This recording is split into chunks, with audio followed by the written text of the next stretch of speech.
Bienvenue sur yak.com, c'est Queer Cannes. On reçoit aujourd'hui Patrick Fabre. Deux raisons qui font qu'on avait très envie de parler avec lui ici à Cannes. Déjà, c'est lui qui annonce tous les soirs en haut du tapis rouge les invités qui arrivent pour les projections officielles. Et d'autre part, c'est lui qui a réalisé Rue des Roses. Si vous êtes lecteur de Yak, vous avez déjà entendu parler du film qui a été diffusé sur France 2. Un court-métrage très émouvant, très touchant sur l'homoparentalité. Patrick, ce film, donc tu l'as réalisé quand, dans quelles conditions, comment t'es venue l'idée? Le film a été réalisé dans des conditions vraiment excellentes parce que d'abord il a été produit par Dominique Besnéard, ce à quoi je ne m'attendais pas parce que Dominique produit des longs métrages. Je lui avais juste demandé de lire le scénario à titre amical. Et le lendemain, il m'a dit il faut absolument faire ce film. Je lui ai dit bah oui, Dominique, je suis d'accord avec toi. Moi, je veux absolument faire ce film. Il m'a dit non, c'est mal compris. Je veux absolument faire ce film. Donc ça déjà c'était une bonne chose d'avoir un producteur pour un court métrage parce que c'est quand même assez difficile. Après il a fallu le financer. Donc c'est venu au travers du département Poitou-Charentes. Donc ce qui fait qu'on a tourné à Angoulême.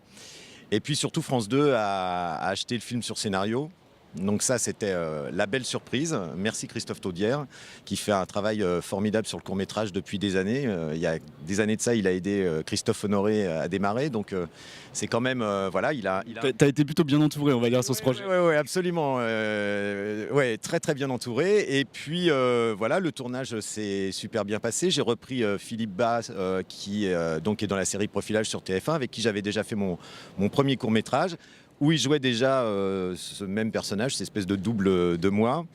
Et puis j'ai demandé à Fabien Ducommun, que j'avais vu dans la comédie musicale Le Soldat Rose, qui pour moi était physiquement le personnage. Et on a fait des essais et il était l'acteur parfait pour ça. Donc on a tourné en novembre 2011. Le film a été terminé en mars 2012. Et puis il a commencé à tourner dans des festivals. Et puis finalement, donc, il y a eu récemment la diffusion, enfin, sur France 2, dans Histoire courte. Alors, bien sûr, le problème de la diffusion de courts-métrages sur des grandes chaînes comme France 2, c'est que c'est un peu tardif. En plus, là, il y a eu du retard. Alors, on a eu plein de commentaires sur la page Facebook du film de gens disant c'est dommage, on n'a pas pu le voir, tout le monde en dit plein de bien. Je crois qu'ils peuvent aller en Nouvelle-Zélande le voir bientôt. Oui, ils peuvent aller en Nouvelle-Zélande ou à Toronto ou à Nantes, c'est plus près. C'est plus près au festival Ciné Pride, oui, puisque le film a été sélectionné au festival Art Takes de Nouvelle-Zélande.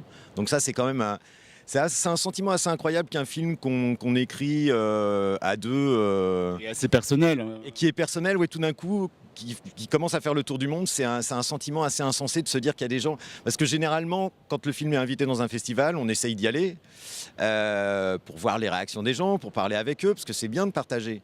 Mais là, c'est quand même très très loin. Ils ne m'invitent pas. Donc, puis en plus, c'est à la fin du festival de Cannes, donc je ne pourrais pas y aller. Et ouais, c'est un sentiment insensé de se dire qu'il y a des gens à l'autre bout du monde, puis là, quasiment en même temps à Toronto et en Nouvelle-Zélande, donc aux deux extrémités de la planète, qui vont découvrir cette histoire. Donc, ouais, c'est beau. Tu peux nous en dire deux mots justement pour ceux qui l'ont pas encore vu sur cette histoire? Le pitch est assez simple, c'est l'histoire d'un papa il y a un homme qui est entré dans sa vie et il va présenter cet homme à sa fille qui a 10 ans, le jour de la fête des pères. Et voilà, et c'est ce qui se passe ce jour-là, et c'est ce qui se passe 5 ans plus tard, le jour d'une autre fête des pères et la résolution de leur histoire commune. Bon alors, si vous n'avez pas envie de voyager jusqu'à Toronto, jusqu'en Nouvelle-Zélande, donc on peut voir le film à Nantes pour le festival Ciné Pride. Et puis je pense que vous en entendrez parler s'il est rediffusé quelque part. En tout cas, on vous tiendra au courant parce que c'est un très très joli film. Merci Patrick. Merci à toi. Ciao, à demain.